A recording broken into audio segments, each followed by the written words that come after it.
Tu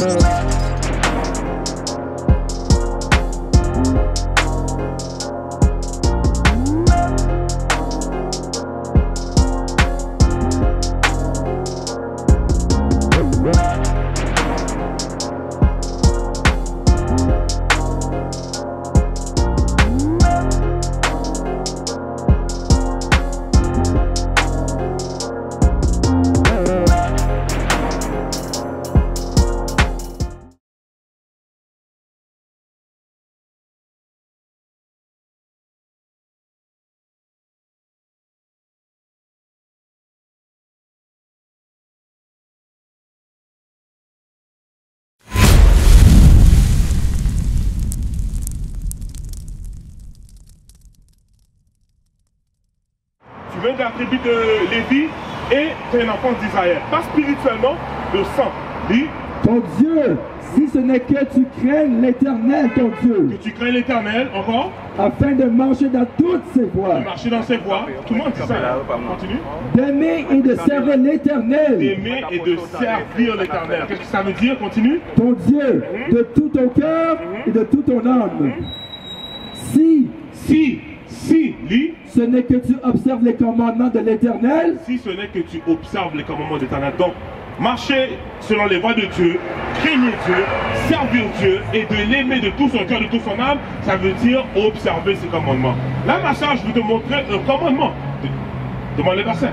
C'est ce livre de Deutéronome, chapitre 22, verset 5. Si vous aimez bon Dieu, ou observez bon Dieu, on parle de ça, lis ça. Une femme ne portera point un habillement d'homme. On lit. Et un homme ne mettra point des vêtements de femme.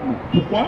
Car quiconque fait ces choses est en abomination à l'Éternel. Non, si je commence avec les hommes. Avec les hommes, c'est toujours plus facile. Si un homme porte un vêtement de femme, c'est une quoi? Et en abomination à l'Éternel ton Dieu. C'est une abomination devant Dieu. Si une femme porte un pantalon d'homme, c'est quoi? Est en abomination à l'Éternel ton Dieu. Donc mon frère, j'ai une question. C'est quoi un vêtement de femme? Une jupe, une robe, Ok. Ma soeur, c'est quoi un vêtement d'homme? Des pantalons. Des pantalons. Chemise. Est-ce que tu connais l'origine des pantalons des femmes?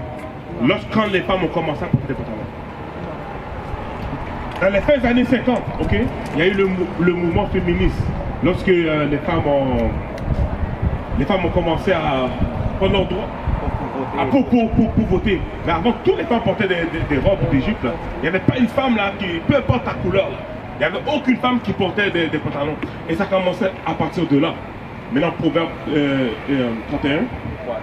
3:31. Donc c'est là que les femmes ont commencé à porter des pantalons. Mais les pantalons n'ont jamais été faits pour les femmes. Tout est fait pour les hommes. Maintenant on vient de lire, si une femme fait ça, c'est une abomination. Et lorsqu'on va dans les toilettes publiques, quelle porte peut dire que c'est pour les hommes? celui qu'on voit comme style pantalon, mais pas un pantalon, mais tu vois que le bonhomme est droit. C'est ça. Et la porte qui te montre pour les femmes, elle a une robe, tu vois. Mais ça vient de le fait que les femmes portent des pantalons, ça vient de nos oppresseurs. Et qu'est-ce que la Bible dit par rapport à ça? Lis. Le livre de Proverbes, chapitre 3, verset 31. Ne porte pas envie à l'homme violent. Il ne choisit aucune de ses voies. L'homme violent, c'est l'oppresseur. C'est lui qui vient avec toutes ces doctrines. Le fait que les femmes portent des pantalons, ça vient de lui. Et la Bible dit quoi? Ne porte pas d'envie à l'homme violent. Ça veut dire de ne pas limiter. Nous, les enfants de Dieu doivent rester dans la Bible. Ok, maintenant on retourne dans Deutéronome 22, verset 5. Donc, moi, ma femme ne savait pas ça non plus. Ma mère ne savait pas. Mais, nos grands-parents là, nos arrière-grand-mères, est-ce qu'elles portaient des pantalons à cette alors, non, ils ont tous porté des jupes, des robes. Et regarde l'hypocrisie de notre peuple. Lorsqu'on va à l'église là, les femmes portent toutes des jupes. Là, c'est ainsi dans les églises modernes, là, dans les, maintenant, ils appellent même plus ça église, ils appellent ça maintenant des centres. Là, c'est là que tu vois les jeunes porter des pantalons, ils mettent des leggings sur eux autres. Mais à l'église, là, moi, quand j'allais à l'église, là, quand j'étais petit, là, toutes les femmes, c'était des jupes. Puis des jupes qui arrivent ici, là. C'était pas ici. S'il était ici, le pasteur pouvait dire, hé, ma soeur, il va l'habiller. Jupe là, faut qu'il y arrive, là. Comment? Mais dans la semaine, là, on retourne dans le pantalon. Ça fait pas de sens. Pourquoi je peux juste pas aller à l'église avec avec mon pantalon. Vous lisez ça, Deutéronome 22? Le livre de Deutéronome, chapitre 22, verset 5. Vous voyez comment la Bible est simple? J'ai même pas besoin d'interpréter, la Bible parle tout seul. Et là, lorsqu'on a lu dans Ésaïe 58, au début, il faut montrer à notre peuple leur transgression. Tu peux être ignorant, tu ne savais pas, ok. Mais maintenant, il faut que tu appliques la parole. Lis. Une femme ne portera point un habillement d'homme, et un homme ne mettra point des vêtements de femme. Donc, lorsqu'une femme porte des vêtements d'homme, lorsqu'un homme porte des vêtements de femme, au jour de Dieu, c'est quoi? Car quiconque fait ces choses est en abomination à l'Éternel ton Dieu. Ma soeur, est-ce que tu savais que ce verset-là était dans la Bible concernant le code vestimentaire? Ah, tu connais Deutéronome 22? Tu vois? Retourne dans Romains 2:13. C'est ça que je te disais, mon frère. Retourne dans Deutéronome 2:13. Le problème, c'est qu'on sait. On sait. Oui, je connais la loi, je connais ce commandement, je connais. Mais lis ça. Le livre de Romains, chapitre 2, verset 13.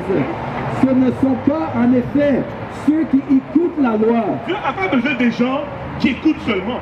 Si tu vas à l'église et le pasteur t'enseigne la parole de Dieu, on est là, on écoute, mais c'est pas seulement écouter. Qu'est-ce qu'il faut faire encore? Qui sont justes devant Dieu. Mais ce sont ceux qui la mettent en pratique. Donc, je vois que ma soeur connaît la Bible. Elle connaît la Bible. Eh bien, ça n'a pas pour nous qu'à mettre la Bible en pratique. C'est ça que je suis en train de discuter avec les frères. Puis tout ce qu'on fait, c'est par amour, c'est pas pour condamner notre peuple. Mais il faut faire vite avant que Christ retourne. C'est pour ça que le frère a lu Psaume 119, il faut se hâter de faire les commandements de Dieu. Donc moi, j'ai dit à ma femme, hé, débarrasse-toi de tes pantalons, c'est contre la Bible. Tu comprends?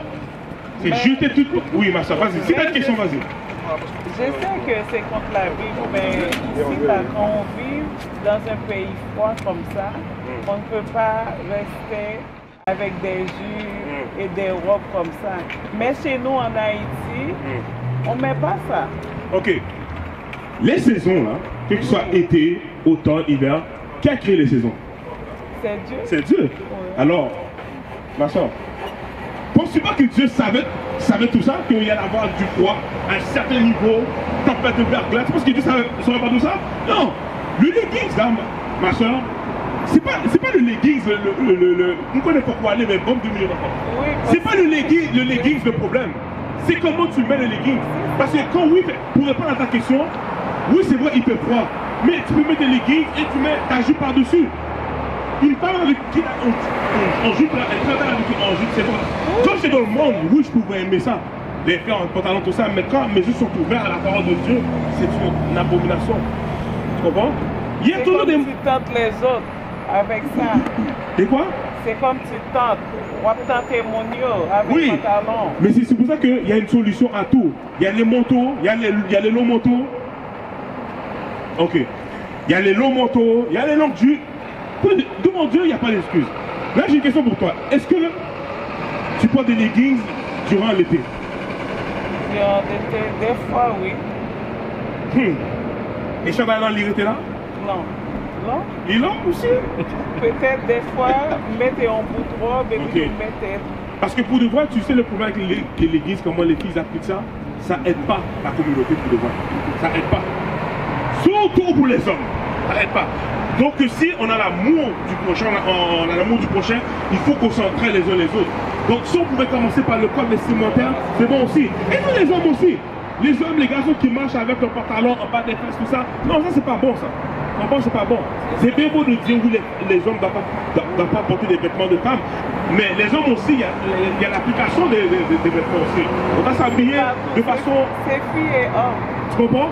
Donc, ma soeur, ce n'est pas pour moi, c'est pour Dieu. Oui, mais tu vas mettre cette application-là en pratique? Oui. Oh, ok.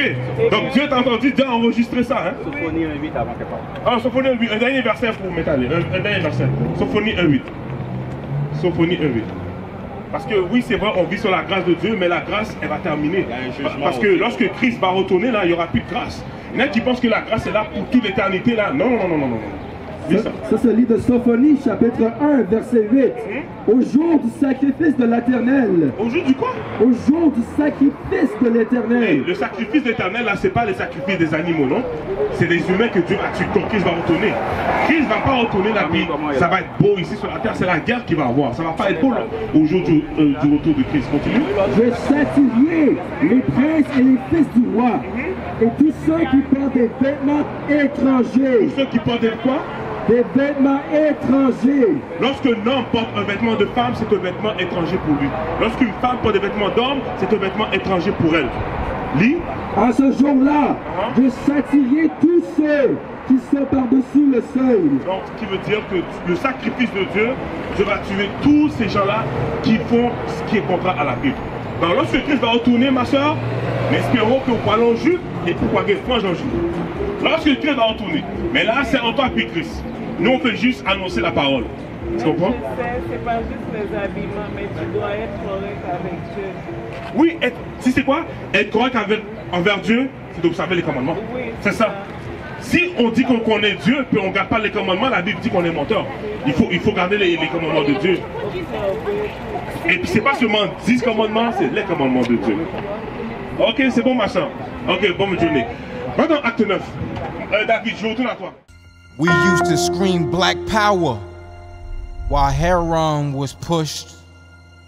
But at the end of the day, nothing's in vain. IUIC has been given a vision. The tents of Judah has risen. Many has attempted the mission. Minor murmuring, omitting, and missing the mark. Just reading that he had the flame of fire in his eyes gave us the spark. We on Paul's mission. We out on the road, purple and gold. From Mexico, Cuba, Haiti, Ghana, Sierra Leone. 144,000 boots banging, concrete crackling. These are how men repented at heart. The scriptures is proof.